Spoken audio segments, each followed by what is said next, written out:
Pomaže Bog, narode moj, jedinstvena radio emisija koja se bavi pravoslavnom kulturom i duhovnošću i istorijom srpskog naroda. Ozbiljna emisija i ozbiljne teme. Gosti su značajne i priznate ličnosti naše kulturne i naučne scene.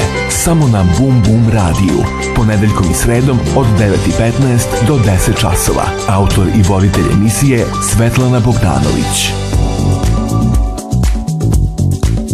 Pomaže Bog. Ovo je emisija Bum Bum radija, Pomaže Bog, narode moj. Slušate nas sredom i ponedeljkom. Pratite naše emisije na YouTube kanalu Pomaže Bog, narode moj, a možete nam pisati i na mail pomažebognnarodemoj@gmail.com ukoliko imate možda nekada i za naše goste pitanja, jer imate unapred najavu na stranici Pomaže Bog, narode moj na Facebooku. Moramo imati lepšu i pregledniju sliku o zlatnim vekovima naše istorije srpskog naroda. Upravo srednji vek nam pokazuje da Srbi nisu nikakav varvarski, neuki, zaostali narod, kako su nas vekovima kroz istoriju predstavljali drugi. Nažalost, mnogi među nama prihvatali su njihovo mišljenje. Srbi su jeli srebrnim i zlatnim kašikama i viljuškama, zaista, i to nisu mitovi, to su istorijske činjenice. Srbi jesu imali zakone i uređenu državu na svim nivoima, a koji se narod još može pohvaliti takvim bogatstvom koje je Srbima podario Sveti Sava i kao diplomata, prosvetitelj, duhovnik, crkveni velikodostojnik, kanonista, pisac, svetitelj, koji se preselio u trajno pamćenje svog naroda. Sve što je Sveti Sava za života tvorio i stvorio i zbog čega je zaslužio zemaljsko carstvo, radio je za svoj narod. Za crkvu koji za srpsku srednjovekovnu državu u celini prvorazredan značaj pripada Savinom nomokanonu ili krmčiji, gde je Sveti Sava objedinio građanske zakone i crkvena pravila. Ovaj zbornik predstavlja kapitalan izvor prvog reda i pravni spomenik srpskog srednjovekovnog crkvenog i državnog prava, a njegove pravne norme kao najstariji zakoni u srpskoj državi predstavljaće oslonac zakonodavstvu kasnijih srpskih vladara, uključujući i zakonik cara Dušana, to jest Dušanov zakonik, ali i takozvana Ivanova pravila, prvi začeci Crne Gore od strane Crnojevića. Zakonopravilo je, da ne zaboravimo, ideal i za Sretenjski ustav. Ideal kome se težilo u srednjem veku bio je zaštita građana, zaštita bolesnih, siromašnih, hudovih. Srbi vaspitavani vekovima u ovom duhu danas kao takvi postoje i danas kao takvi i opstaju. Insistiramo i ponavljamo istinu o srednjem veku. Srednji vek nije bio mračni, kako su ga nazvali, već temeljni, prosperitetni vek cvetanja srpske države u ekonomskom, kulturnom, socijalnom i svakom drugom smislu. Mi ćemo i danas govoriti o srednjem veku, a posebno ćemo se osvrnuti na socijalnu politiku srpske srednjovekovne države. Naš gost je magistar Maja Nedeljković, filozof, pisac i pisac za decu, pesnik, ikonopisac, autor knjiga o Jeleni Balšić i Nadeždi Petrović, istraživač u oblasti kulture. Naša gošća je bila jedna od urednica dečijeg časopisa Kosovski Božur i časopisa Deca knježevnog udruženja Posada knježevna avantura. Također je bila autor TV emisije Svetlost istine, Salon duhovne kulture i radio emisije Kultura ćirilice. Naša gošća je napisala knjige o Jeleni Balšić i Nadeždi Petrović koji imaju naziv Blagoverna Jelena Lazareva Balšić i Anđeo Mačkovo kamena Nadežda Petrović. Draga Majo, pomaže Bog, dobro nam došla. Bog pomogao, još bolje vas našla. Evo naše teme, socijalna politika srpske srednjovekovne države. Kao što smo rekli, insistiramo na tome da ponavljamo istinu o srednjem veku, koji nije bio mračni, kako su ga nazvali, već napredni, prosperitetni. Izloženi smo i dan danas mnogim lažima o srednjem veku, ali evo samo kada krenemo od priče o Svetom Savi i zakonopravila, možemo mnogo stvari postaviti na svoje mesto. Možda upravo da krenemo od zakonopravila koje je imalo procvati svoju vrednost u srednjem veku, ali i danas ovim činjenicama mi možemo da postavimo mnogo stvari na svoje mesto, zar ne? Jest. Čak bismo možda mogli da kažemo da zbog tog zakonopravila kičme našeg morala kao naroda. Mi jesmo razapeti narod u istoriji.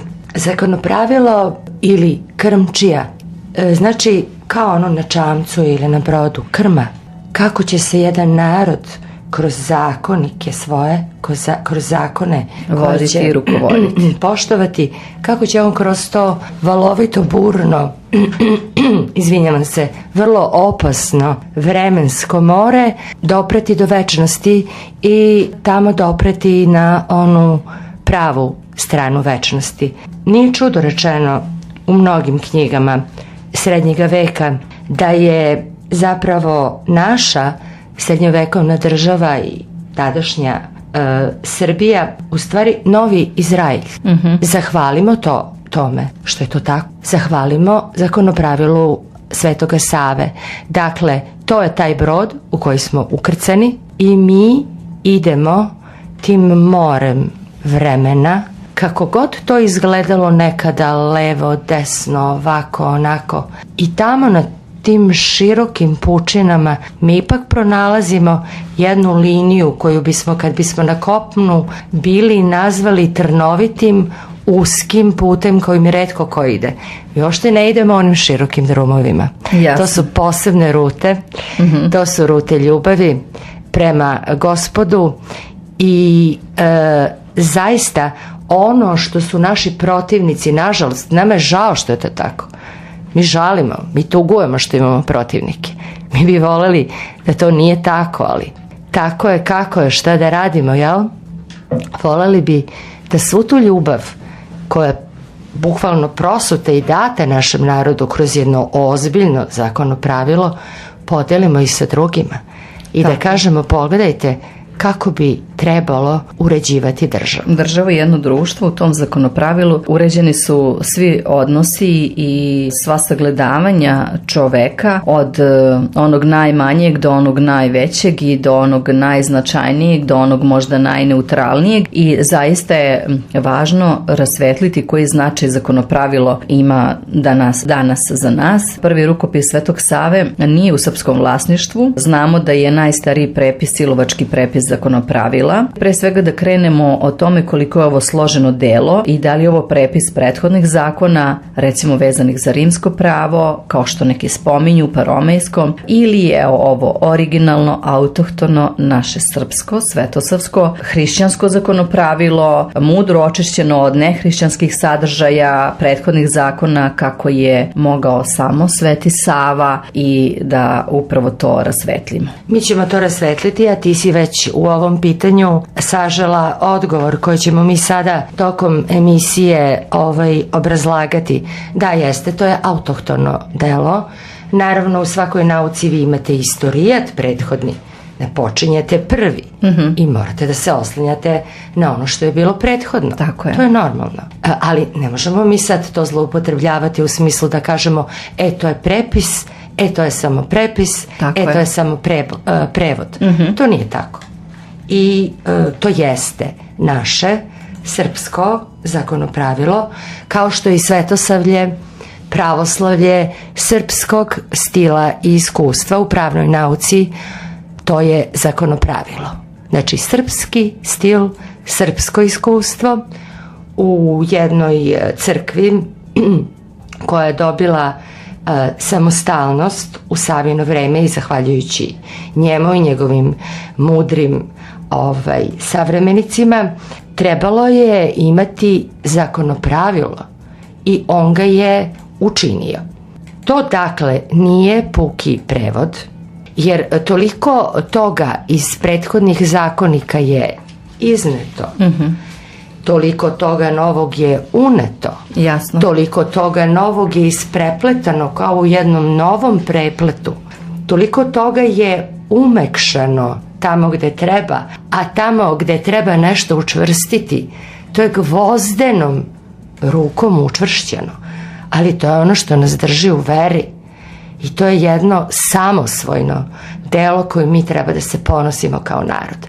Ono što nama, opet kažem sa velikim žaljenjem, naši protivnici čine kroz vreme i zašto mi jesmo napadani tako narod, u stvari mi smo razapeti narod, ako se slažeš, Svetlana. Apsolutno. Stalno smo razapeti narod, jeste upravo ta zakonopravilnost. Ona teče našom krvlju.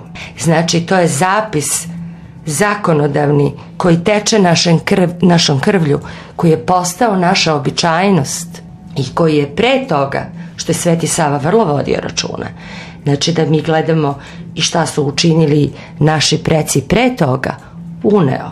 I on je dao jedno zakonno pravilo koje treba da odgovara potrebama jednog naroda koji ima posebnu ulogu u istoriji. Rekli smo da u mnogim delima srednjovekovnim, raznovrsnim, dakle, Srbija tadašnja naziva se Novim Izraeljem. Dakle, izabrani narod, posle toga razapet. Ono što non stop pokušavaju, nažalost, naši protivnici, jeste da nam izbrešu kvačicu na starosrpskom našem pravopismu, kvačicu da nam izbrešu, da se ne setimo ničega što je zakonopravilo, da prestanemo da budemo narod krmčije i da prestanemo da budemo narod svetosavskog zakonopravila. U 3 reči to je to, mi smo zato razapeti. Inače, ideal kome se težilo u srednjem veku je zaštita građana. Srbija je to imala još tada. Sveti Sava je na sve to obratio posebnu pažnju u zakonopravilu, zar ne? Jeste. Ja bih se sada poslušala jednim delom iz Krmčije Svetoga Save. Ovo je u stvari srce, centralni deo, ono što je sržno, ono što je bitno. Kaže on u tom delu: jer ne reče on, misli se na našeg Gospoda Isusa Hrista, Sina Božijeg, ne reče on da mi kažemo u molitvi Oče moj, ne, Oče naš. Ovo je citat. To nipošto da, već Oče naš, te niko nipošto da ne brine samo o sebi, nego o bližnjem, i niko da nema ništa više od drugog. Pazite sad ovo: ni bogataš od siromaha, ni gospodar od sluge, ni knez od onoga nad kojim vlada, ni car od obična vojnika, ni premudar od onog neučenog, a možda nažalost i neumnog. Divno. Jer svima je on podario istu blagodat. Tu se nalaze temelji i oslon onoga što ima zakonopravilo, a to je ono što ga razlikuje od drugih zakonika do tada, a to je pitanje socijalne pravde. Da to bude uneto u jedan zakonik. Znači ovo, možda ti imaš ne znam koliko unci zlata, a ja sam siromašna, ali ne možeš sad ti zbog toga da imaš više prava od mene. Ili obrnuto, ja sam bezumna, a ti si umnik. Kada govorimo o ljudskim pravima. Jeste, ali ne možeš ti zbog toga mene da zloupotrebiš i da imaš više prava od mene. To je ono za čime svi mi čeznemo, za Božjom pravdom, ali sada prelivenom, pretočenom, zasađenom, kako seješ tako ćeš da žanješ, jel? U jedan zakonik gde je opet, znači to su pisali ljudi, tu je sada pravo, ali koliko je pravde ovde uneseno? Da li sam dobro objasnila koliko je bogatstvo toga što je uneto u zakonopravilo? Da, dakle da podvučemo, kao poglavaru nove samostalne autokefalne crkve nije bilo nevažno kakvi će zakoni u njoj da se poštuju. Da li je upravo to pitanje socijalne pravde i jednakosti, upravo to ono novo u ovom zakoniku što ga razlikuje od drugih zakona, ali i da li je samo to ono kada kažemo da je Sveti Sava mudro očistio zakone pre ovog zakona od nehrišćanskih sadržaja? Kako da ne? Pazite, u svakom odeljku tog izuzetno složenog dela, dakle, naravno, postojale su mnoge odredbe koje su antihrišćanske. Ovo je hrišćansko zakonopravilo. E sad, treba ga susreti sa građanskim zakonikom, je li tako? I ohristoviti. Treba da pođemo od toga da hrišćanska država, kako smo mi imali u srednjem veku i naravno drugi narodi, ne samo mi, njen cilj jeste bio ono što bismo mi danas nazvali ekonomskim prosperitetom ili što bismo mi danas zvali standardom i dobrim životom ovde na zemlji. To nije bio njen osnovni cilj, to je bilo samo sredstvo da bi se na bolji, na kvalitetniji, na pravi način spasila duša svakoga i vladara koji kleči samo pred Gospodom i svojim narodom i nekoga ko obavlja, rekli bismo možda ne toliko složen posao, ali koji je zbog svega ovoga bio i tekako mudar, a čuvao je negde u planini 3 ovce. Ali sve shvatao i sve znao, jer nije se on u tome razlikovao i država se pobrinula da bude tako. To je njena veličina i tada ona postiže svoju punotu. To je njen cilj, da se spasu duše svih podanika, od onoga na najvišem društvenom položaju do onoga na najnižem, od onoga ko je, ne znam, veseo, čio, mlad, pun snage, do onoga ko je star, do onoga koji je možda rođen osakaćen, razumete? Znači, on nije smeo ni u čemu da bude uskraćen, da oseti i kroz zakonik blagodat i ljubav Božiju. To je bio cilj države.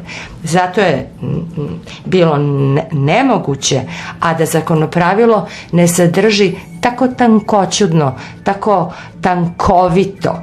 Zašto to govorim? Zato što ovde imamo određene norme, određene regule, pravila i tako dalje. Sada ona treba da uđe u život, je li tako?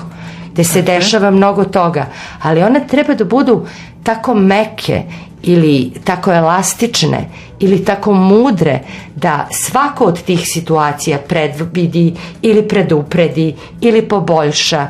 U tome je veličina zakonopravila. Da se svakome pomogne da spase dušu svoju. Kakvi su bili ti propisi? Jesu bili složeni? Prosto da pokrijemo sa što više primjera. Posebna pažnja ovde je usmerena da ima što više raznovrsnih propisa koji do tančina zadiru u socijalna pitanja čoveka. Ali pazite, ne samo od njegovog rođenja, nego od njegovog začeća i pre od njegovog začeća, da znamo ko su mu preci, razumete? Pa do smrti, pa posle smrti. Sve je to bilo regulisano. I svaki stepen u čovečijem životu, kako on odrasta, postaje zreo, obavlja razne svoje zadatke, da obuhvati i zahvati tom svojom mudrom kašikom zakon. Prema tome da mnogo vodi računa o socijalnoj pravdi, da niko ne bude ugrožen tako da padne ispod nivoa onoga što je dostojno za čoveka i onoga zašto ga je Bog i stvorio, da živi dostojnim životom, dostojnim za ljudsko biće. Tako je.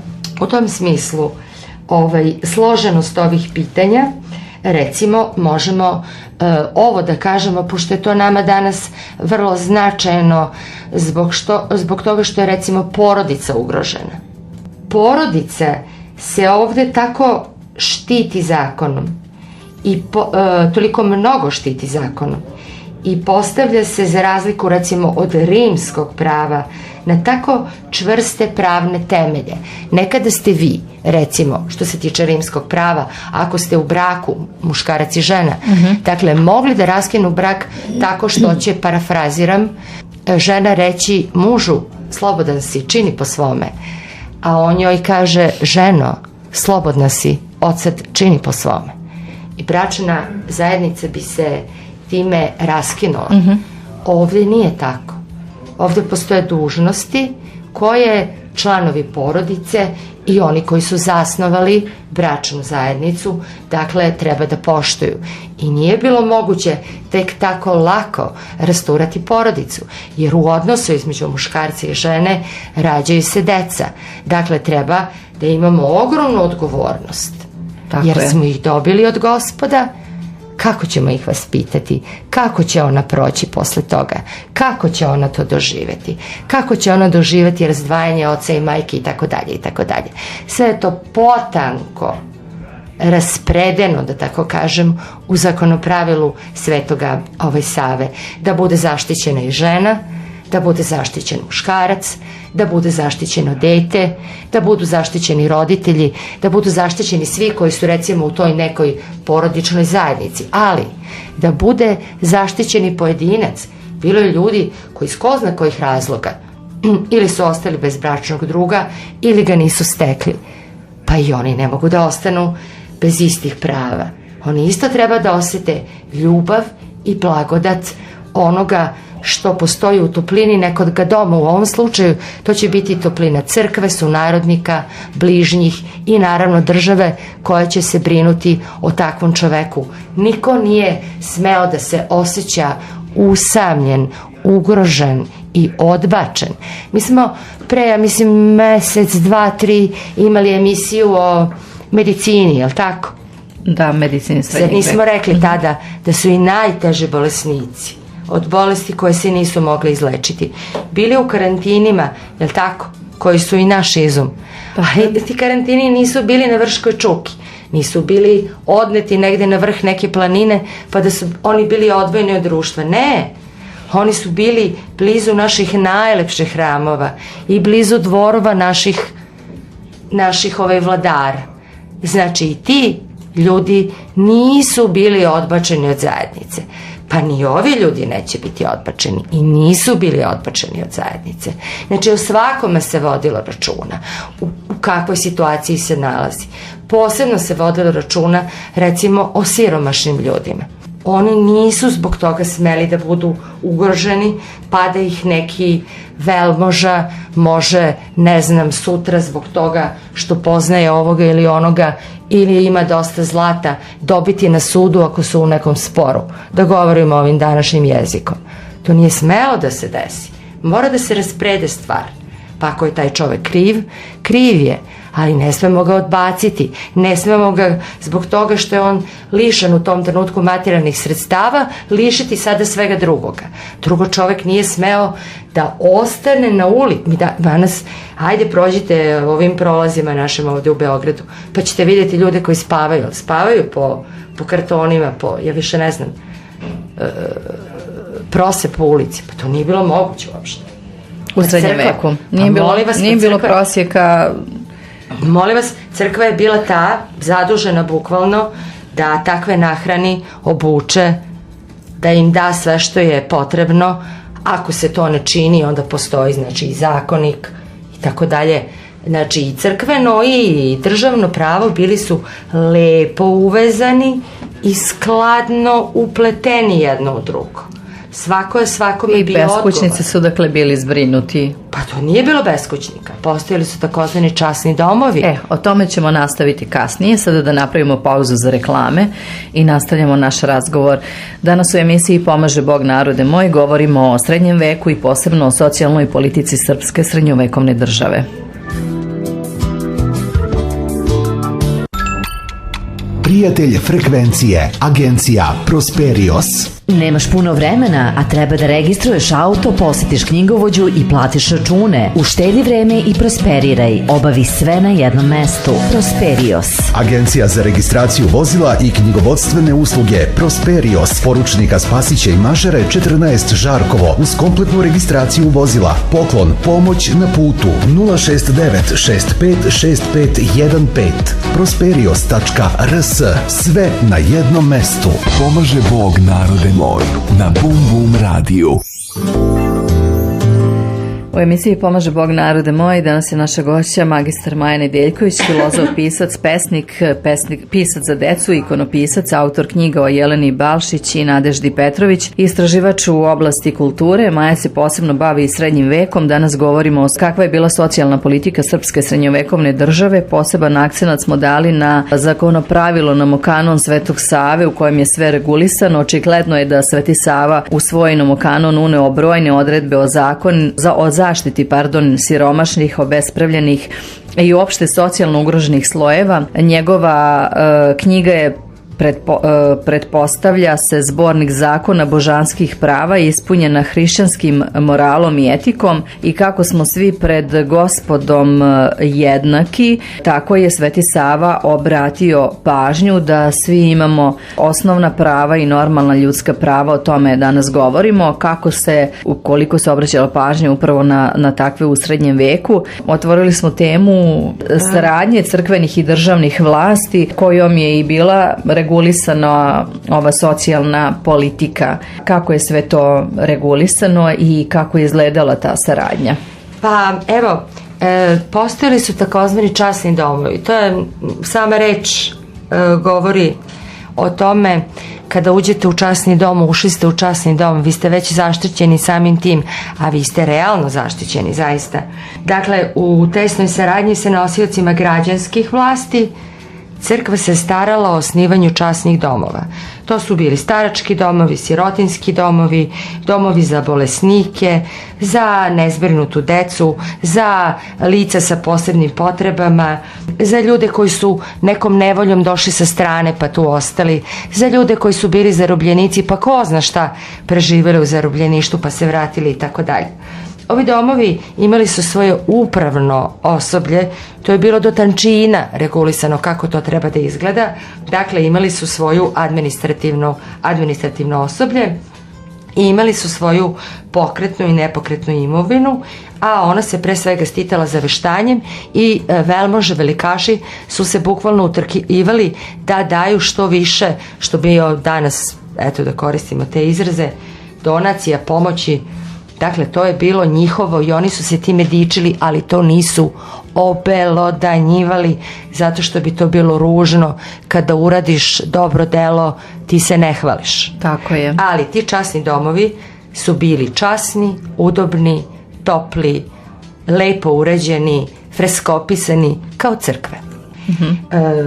Dakle, poslovanje u tim institucijama, ajde tako kažem, institucijama milosrđa, to je zaista bilo takvo, odvijalo se, pazite se da ovo, pod opštim nadzorom episkopa, čiji je zadatak bio između ostalog da on, pazite, zastupa siromašne, one, kaže, koje treba da uteši, jer su tužni, jer im je duša bolna, jer su nesrećni.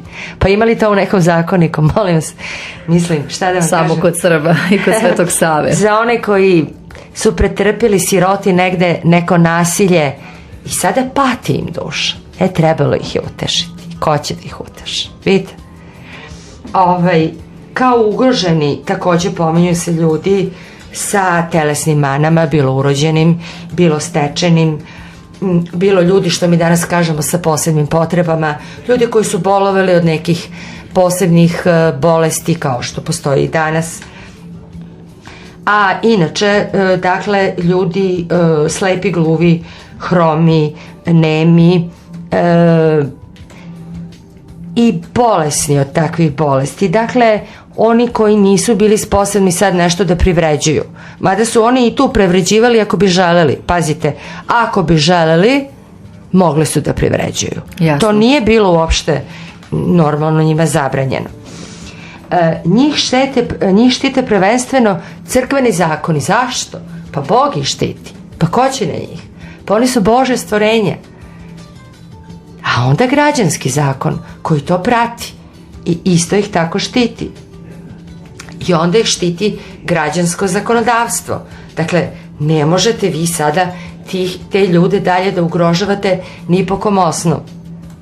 Razgranata ta socijalna delatnost i sve veće potrebe ljudi, jer širilo se stanovništvo. Znate, Srbija je bila bogata zemlja. Mnogo ljudi je dolazilo ovde. Kad smo, Svetlana, ako se setiš, imali emisije o rudnicima, pa koliko li je tu dolazilo ljudi, mi smo ih onako šaleći se nazivali gastarbajterima. U to vreme, pa i njima je trebalo podignuti njihove crkve, zaštititi ko zna kakva sada je njihova prava. Nisu oni ništa lošije prolazili nego naši domaći ovde i oni su svi bili zaštićeni i mogli da budu, ne daj Bože, ako im se nešto desi u rudniku, pa neće ih država Srbija ostaviti u nekoj lošoj situaciji, znate? Sve je to bilo razrađeno.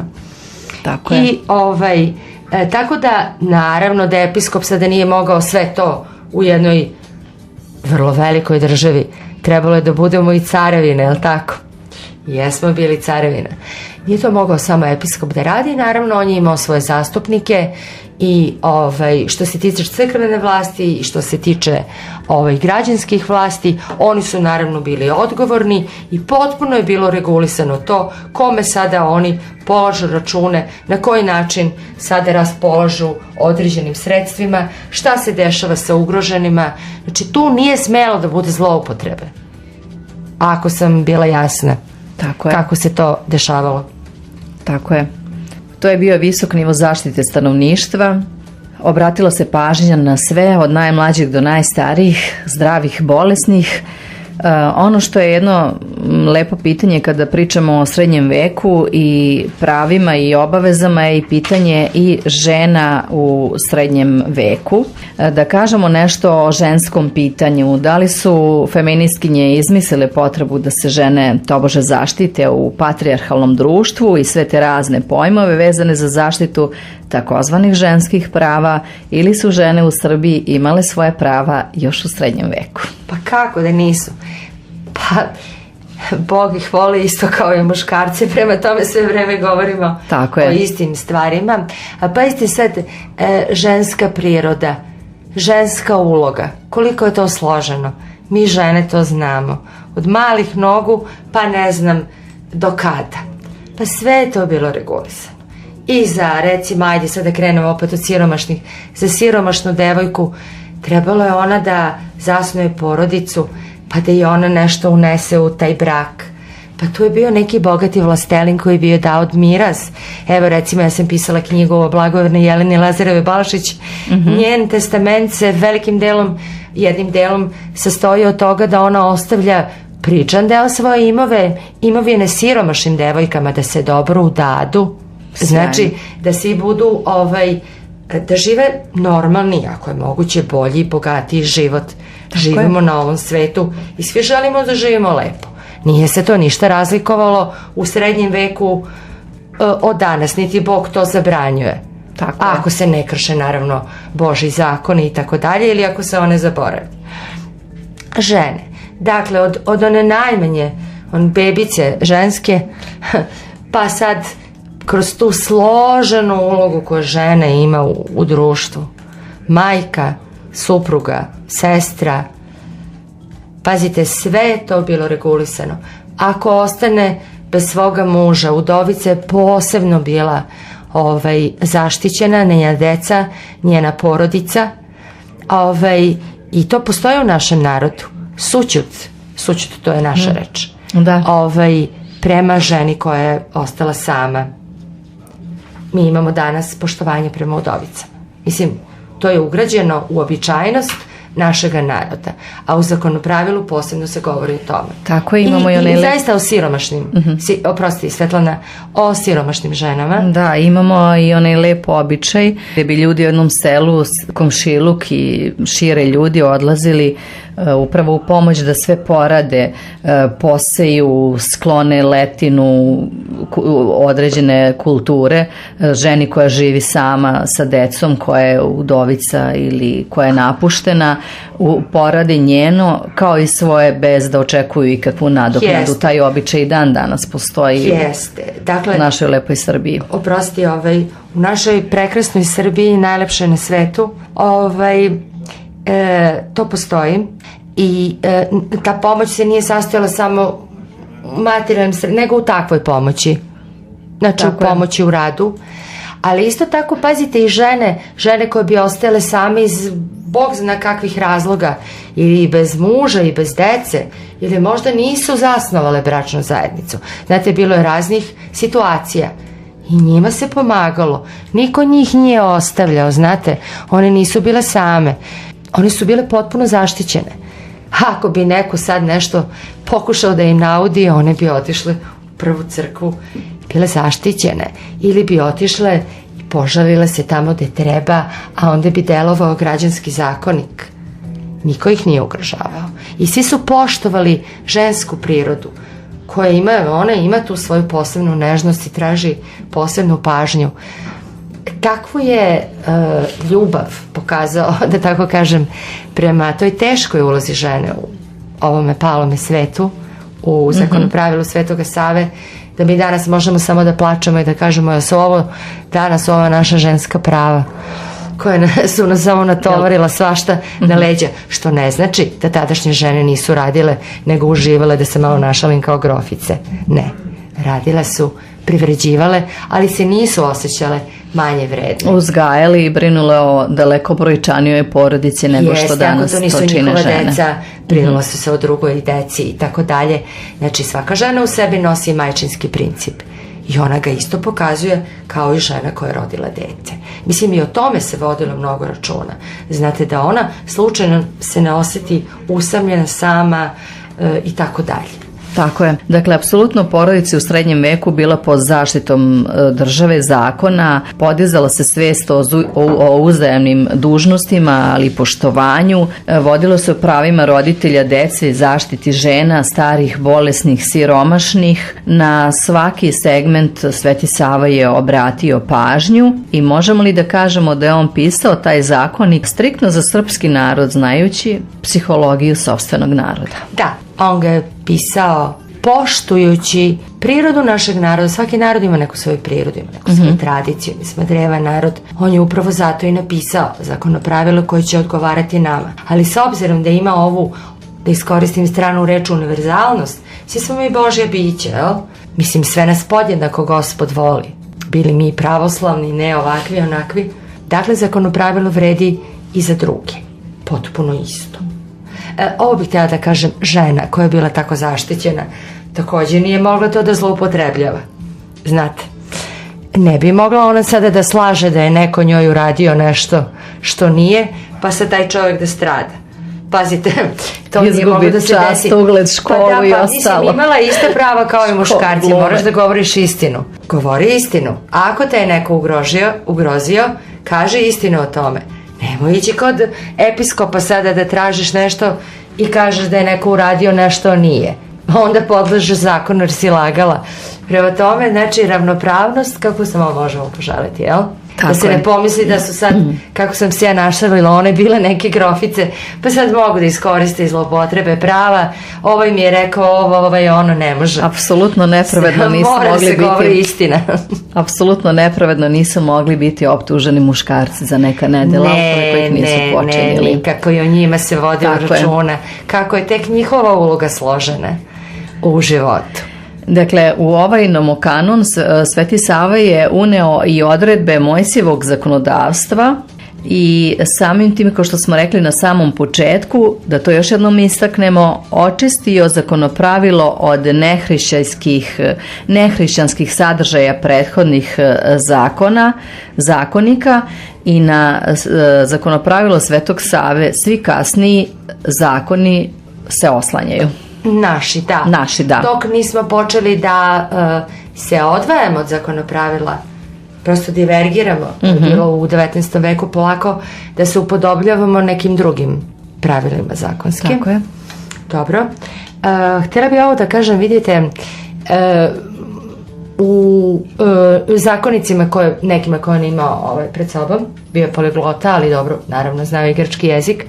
Recimo za pojam robar, pazite, teško je bilo osloboditi se od rimskog prava gde je u stvari vladao robovlasnički sistem. Pazite, Sveti Sava je to sve tako očistio. Kod recimo grčkih zakonskih regula vi imate samo za pojam roba, da tako kažem, 7 ili 8 nekih izraza. Kod Svetog Save tako je to mudro, tako je to lepo, tako je to hrišćanski. U Srbiji nije mogao biti čovek rob. Nije mogao biti rob i onda on kad naiđe tako na određene stvari, on kaže rab Boži kao sluga Boži. A hoće da kaže rab Boži i izbegne sve to i onda u taj zakonik unese sve ono hrišćansko, sve ono dobro. Ne mogu ja biti tvoja robinja i ne možeš ti biti moja robinja. Ne biva to moja Svetlana. Tako je. Evo na samom kraju, ukoliko sam propustila još nešto da pitam vezano za zakonopravilo ili nomokanon Svetog Save, možda samo da kažemo još da je Sveti Sava i zakonik je bio prilično strog po pitanju razvoda braka ili raskida braka. Možda danas mladi bračni parovi koji nisu spremni da se žrtvuju za ljubav i koji ne shvataju ljubav kao žrtvu za drugoga, za onoga koga voliš, već samo isključivo da neko udovoljava njihovim potrebama i jako olako izlaze iz braka, da nas kažu svaki treći, statistika je zaista neumoljiva, čini mi se svaki treći, baš je nešto jako povećano to, brak se razvodi, da čuvamo svoju porodicu, da čuvamo jedni druge, da se volimo i poštujemo, da održimo, jer ta porodica je očuvala taj moral i ta zakonitost i ta tradicionalnost i sve to iz Svetog Save i srednjeg veka i zakonopravila, to nas je očuvalo i održalo do danas. Da se na to nismo ukonektovali i vezali i pustili korene, nas danas ne bi bilo, mi ne bi postojali. Jeste, evo ja ću pokušati, pošto nam se bliži kraj emisije, samo da budem kratka. Sećaš se ono kad sam rekla u rimskom pravu mužu, slobodan si, čini po svome, ženo, slobodna si, čini po svome. Ovdje preuzimate određene obaveze.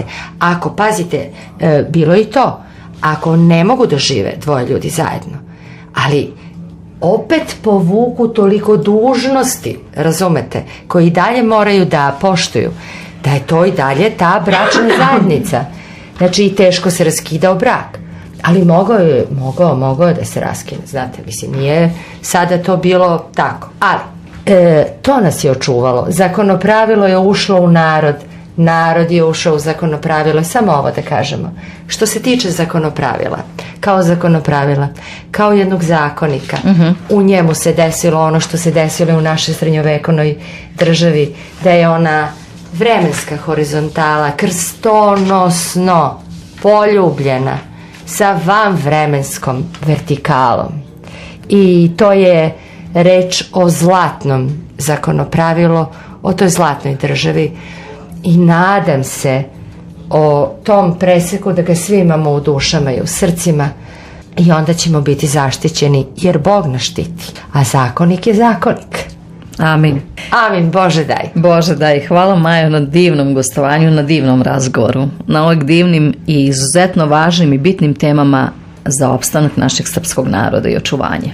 Nikada da se ne odreknemo zakonopravila Svetoga Save, krmu njegovu čvrsto da držimo i da odemo tamo gdje treba u večnost, na onu pravu stranu, da je ne promašimo slučajno. Naša plovidba će biti sigurna. I da zamolimo naše protivnike, ako je to moguće, eto, neka malo pročitaju to i neka nam se pridruže. Biće im samo lepše. Uz zakonopravilo krmčiju naše plovidbe biće sigurna ka budućim vekovima. Ovo je bila emisija Pomaže Bog narode moj. Naša gošća je bila magistar Maja Nedeljković, filozof, pisac i pisac za decu, pesnik, ikonopisac, autor knjiga o Jeleni Balšić i Nadeždi Petrović, istraživač u oblasti kulture, istraživač srednjeg veka. Naša tema danas je bila socijalna politika srpske srednjovekovne države. Hvala svima koji su i danas slušali emisiju Pomaže Bog narode moj. Jedinstvena radio emisija Pomaže Bog narode moj. Bavi se pravoslavnom kulturom i duhovnošću i istorijom srpskog naroda. Ozbiljna emisija i ozbiljne teme. Ponedeljkom i sredom od 9:15 do 10 časova. Autor i voditelj emisije Svetlana Bogdanović.